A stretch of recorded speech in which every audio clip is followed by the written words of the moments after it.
سلام كبرات تخاتلتي داسنا اكسترا نلومي 19 تحساس 2022 ኣብ ዝተዳለወ ዜናታት ኣብ ሱዳን ዝርከቡ ኤርትራውያን ስደተኛታት ብጻዕቂ ገፈፉን ኣብ ልዕሊኦም በደላት ይፍጸም ምህላውን መግላጹ ብዛዕባ ኣፈጻጽማ ስምዕ ሰላም ፕሪቶሪያ ደቡብ ኣፍሪቃ በዝምልከት ፍልያት ይስምዕ ኣሎ እቲ ስምዕ ድማ ኣመለክት ሕቶ ይኣቱ ኣሎ ዝብል ወፂ ዘሎ ሓበሬታታት ሱዳን ኢትዮጵያን እሱራት ተለዋዊጠን ምህላውን መግላጹ ብዛዕባ ክልል ኦሮሚያ በውድብ ሕብረት ሃገራት ዝወፀ ሓበሬታን ሩስያን ናብ ቅድመ ግንባር ጉጅለ ባህሊ ስነ-ጥበበኛታት ክትልእኽ ወሲና ምህላዋ መግላጹን ካልእን ዘጠቓለለ ክኸውን እዩ ኣብዛ ቻነል ድማ ናይ ወትሪ ተኸታተልቲ ንምዃን ሰብስክራይብ ክትገብሩን ነታ ናይ ደወል ምልክት ክትጥውቑን ብኽብሪ ይዕድመኩም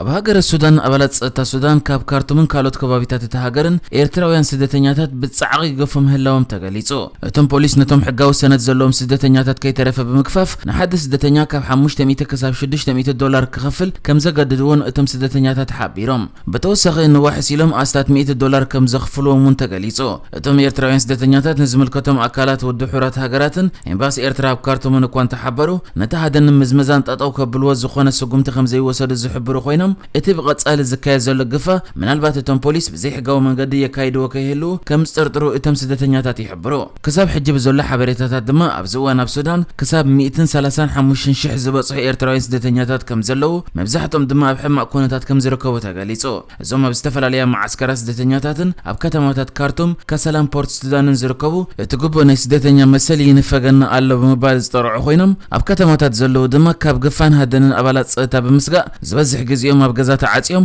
ይሕልፍዎ ከም ዘለዉ ተገሊጹ ኣብዚ ሳልስቲ ኣብ ዝተፈላለየ ከባቢታት ካርቱም ኣባላት ጸጥታ መንግስቲ ሱዳን ንስደተኛታት ክገፉን ከለዉ ዘርኢ ቪድዮ ኣብ ማሕበራዊ ገጻት ክዛወር ይቐንዩ ብተወሳኺ ኣብ ሱዳን ዘለዉ ስደተኛታት ኤርትራ ብቐጻሊ ይግፈፉ ተገፊፎም ይግረፉን ገንዘብ ክኸፍሉ ከም ዝግደዱን ገሊኦም ድማ ክሃድሙ ክብሉ ብሓጺን መጉዳእቲ ዝወረዶምን ዝተሃርሙን ከም ዘለዉ ተገሊጹ ኣሎ ኣብ ሱዳን ኣብ ዝኾነ ኣጋጣሚ ስደተኛታት ካብ ጎዳናታትን ዝነብሩሉ ኣከባብን ብዓቕሞም ዝሰርሑሉ ቦታታትን ተገፊፎም ክውሰዱ ምርኣይ ዳርጋ ንቡር እንዳኾነ ይመጽእ ምህላው ይዝግለጽ ኣብ ሱዳን በጀካቶም ሓድሽ ስደተኛታት ካብ ሱሳታት ኣትሒዞም ኣብታ ሃገር ከም ስደተኛታት ዝነብሩ ኤርትራውያን ዘለዉ ኮይኖም ሎሚ ጽባሕ ንዓድና ክንምለስ ኢሎም ንዓዶም ክምለሱ ሃንቀው እናበሉ ካልእ ዙር ስደት ዝተደረቦም ሕጂ ናብ ሓውሲ ከተማታት ኣብ ዝማዕበለ ናይ ቀደም ማዓስከራት ስደተኛታት ዝርከቡ ኤርትራውያን ሕጂ እውን እንተኾነ ንዓዶም ክምለሱ ከም ዝደልዩ ጸብጸባት ትካል ስደተኛታት ውድብ ሕብረት ሃገራት ይረድኡ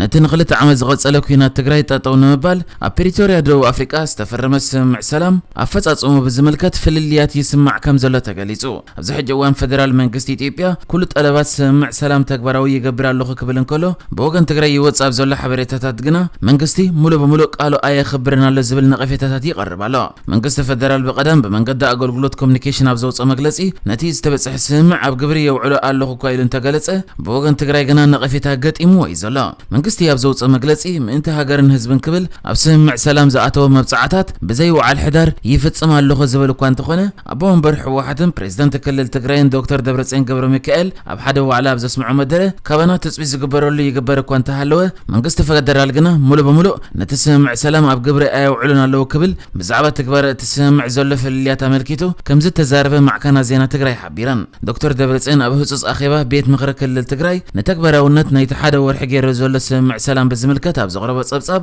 እቲ ስምምዕ ከምቲ ትጽቢት ዝተገብረሉ ኣብ ግብሪ ከም ዘይወዓለ ዘሎ ይገሊጹ ዶክተር ደብረጽዮን ስምምዕ ሰላም ካብ ዝፍረማት ሒዙ ኩሎም ጠለባት ስምምዕ ሰላም ብወገን ትግራይ ተግባራዊ ከም ዝኾነ ብምጥቃስ ዋላ እኳ ብወገን መንግስቲ ፌደራል ብመንጸር ሰብኣዊ ሓገዝ ዘተባብዑ ጉዳያት እንተሃለዉ መንግስቲ ንዝተረፉ ነጥብታት ስምምዕ ሰላም ግና ኣይተኸተሎምን ኢሉ ዶክተር ደብረጽዮን ወሲኹ ብመሰረት እቲ ዝተበጽሐ ስምምዕ ሰላም ሰራዊት ኤርትራን ዕጡቓት ኣምሓራን ካብቲ ብወራር ዝሓዘዎ መሬት ትግራይ ክወጽኡ ይግባእ ሕጂ እውን ኣብ መሬት ትግራይ ኮይኖም ንህዝቢ ትግራይ ይቆትሉ ኣለዉ ኢሉ ሓደ ካብ ላዕለዎት መራሕቲ ትግራይ ዝኾነ ጌታቸው ረዳ ነቲ ብመንግስቲ ፌደራል ሓይልታት ፌደራል ኣብ ዘይሓዝዎ ከባቢታት ዘሎ ኩነታት ብዝምልከት ዝወፀ መግለፂ ኣመልኪቱ ንሕና ክንፈትሖ ዘይንኽእል ህዝብና ክፈትሖ ዘይኽእል ናይ ፀጥታ ስግኣት ዝኾነ ሰብ ክፈትሖ ኣይክእልን ክብል መልሲ ሂቡ እዩ በዚ ኸኣ ኣብ ደቡብ ኣፍሪቃ ስምምዕ ሰላም ካብ ዝፍረም ልዕሊ ወርሕን ክልተ ሰሙን ገይሩሉ ኣብ ዘሎ እዋን ኣብ መንጎ ክልቲኦም ወገናት ፍልልያት ይስማዕ ከም ዘሎን እዚ ድማ ሻቐለ ኩነታት ፈጢሩ ምህላውን ይሕበር ኣሎ ከም ዝከር ኣብ ደቡብ ኣፍሪቃ ኣብ መንጎ መንግስቲ ፌደራልን ትግራይን ነቲ ንኽልተ ዓመት ዝጸንሐ ኩናት ሓድሕድ ንምቁራጽ ድሕሪ ዝተገብረ ዘተስዒቡ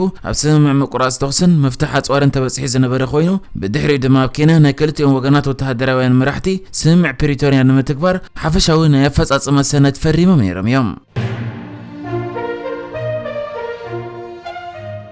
ሱዳን ኢትዮጵያን ኣብ ትሕቲ ቁፅር ኣህጉራዊ ቀይሕ መስቀል ሲቪላውያን ዝርከብዎም ዓሰርታት እሱራት ናይ ምልውዋጥ መስርሕ ከም ዘካየደ ተገሊጹ። እቲ ትማሊ ሰንበት ዝተካየደ መስርሕ ምልውዋጥ እሱራት ብዝምልከት ድማ ዋሃብ ቃል ሰራዊት ሱዳን ብርጋዴር ጀነራል ነቢል ዓብደላ ኣብ ዝሃቦ ሓበሬታ መንግስቲ ሱዳን ኣብ መንጎ ሓይልታት ፌደራል ኢትዮጵያን ሓይልታት ትግራይን ኣብ ዝነበረ ውግእ ናብ ሱዳን ኢዶም ሂቦም ዝነበሩ 53 ወተሃደራት ናብ ኢትዮጵያ ከም ዘረከቡ ክገልጽ እንከሎ ሱዳን ብወገና ክልተ ወተሃደራት ዝርከብዎም 9 ዜጋታታ ካብ ኢትዮጵያ ከም ዝተረከበት ተገሊጹ። እዚ መስርሕ ምልውዋጥ እሱራት ኣብቲ ንሱዳን ኢትዮጵያን ዘዳውብ ከባቢታት ገላባት ዝተፈጸመ ኮይኑ ኣብ ርስቶም 9 ሱዳናውያን ካብ ኢትዮጵያ ካብ ውሽጢ ሱዳን ተወሲዶም ናብ ኢትዮጵያ ኣትዮም ጽንሑ 71 ኣግማል ከም ዘረከበት እውን ተገሊጹ። እዚ ምልውዋጥ እሱራትን ናይ ዝተወሰደ ንብረትን ዝካየድ ዘሎ ድማ ኣብ መንጎ ኮሚቴታት ጸጥታ ሱዳን ኢትዮጵያን ብደገፍ መራሕቲ ክልል ኣምሓራ ከምኡ ድማ ኣብ ገዳረፍ ዝርከብ ቆንስል ኢትዮጵያ ሓበራዊ ናይ ጸጥታ ዝርብ ተኻይዱ ኣብ ስምምዕ ድሕሪ ምብጽሑ ምዃኑ ተገሊጹ። ከም ዝከር ኣብ ወርሒ ዳር 2020 ኣብ ትግራይ ኩናት ከጀመረ እንከሎ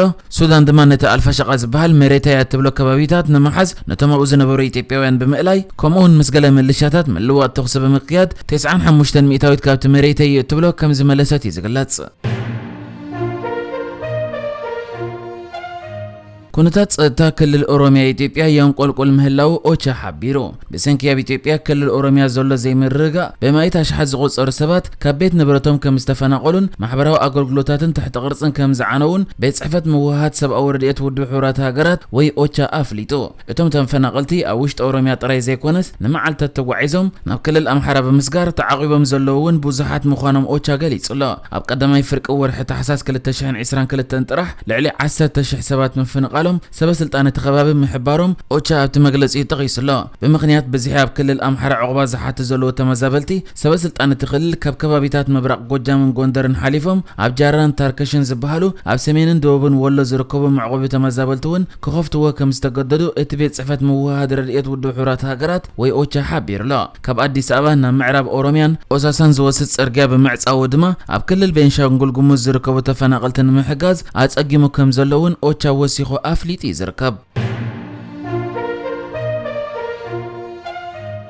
ኒውክሬን ወረራ ኣብ ውግእ ተጸሚዳ ዘላ ሩስያ ሞራል ሰራዊታ ንምዕባይ ሙዚቀኛታት ናብ ግንባር ክትሰደድ ምዃና ኣፍሊጣ። ሩስያ ኣብ ዩክሬን ኣብ ዝካየድ ዘሎ ኩናት ዝዋግኡ ዘለዉ ሰራዊታ ሞራሎም ንምዕባይ ሙዚቀኛታትን ደረፍትን ናብ ቅድመ ግንባር ክትልእኽ ምዃና ያገሊጻ ዘላ። ሚኒስትር ምክልኻል እቲ ሃገር ኣብ ዘውፅኦ መግለጺ ዝተፈላለየ ስነ-ጥበባዊ ንጥፈታት ዘቕርብ ጉጅለ ክቐውም ምዃኑ ኣፍሊጡሎ። እቲ ጉጅለ ድማ ብጀካ ሙዚቀኛታት ናይ ሰርከስ ክኢላታት ከም ዘለዎ እውን ተገሊጹሎ። ሚኒስትር ምክልኻል ዓባይ ብሪጣንያ ትማሊ ኣብ ዘውፅኦ መግለጺ ድማ ሩስያ ኣብ ቅድመ ግንባር ከቡ በሰንከተ መምጣጥ ናይ ተኩናት ሞራሎም ባይታ ዘቢጥ ዘሎ ሰራዊታ ሞራሎም ሓፍ ንምባል ስነ-ጥበባዊ ንጥፈታት ዘቕርብ ጉጅለ ክትልእኽ ምዃና ገሊጹ ነይሩ። እዚ ከምዚ ኢሉ እንከሎ ድማ ሚኒስትር ምክልኻል ሩስያ ሰርጌይ ሾይጉ ኣብ ግንባራት ኩናት ዩክሬን ናብ ዝርከቡ ሰራዊቱ ዑደት ከም ዝገበረ ተገሊጹ። ይኹን እምበር እቲ ዑደት መዓዝ ከም ዝተፈጸመ እቲ ሚኒስትር እቲ በፂሕዎ ዝበሃል ዘሎ ዓውደ ግንባር ኣብ ውሽጢ ዩክሬን ዲ ኣይኮነን ብዝምልከት ብወገን ሩስያ ዝወፀ ዝኾነ ሓበሬታ የለን።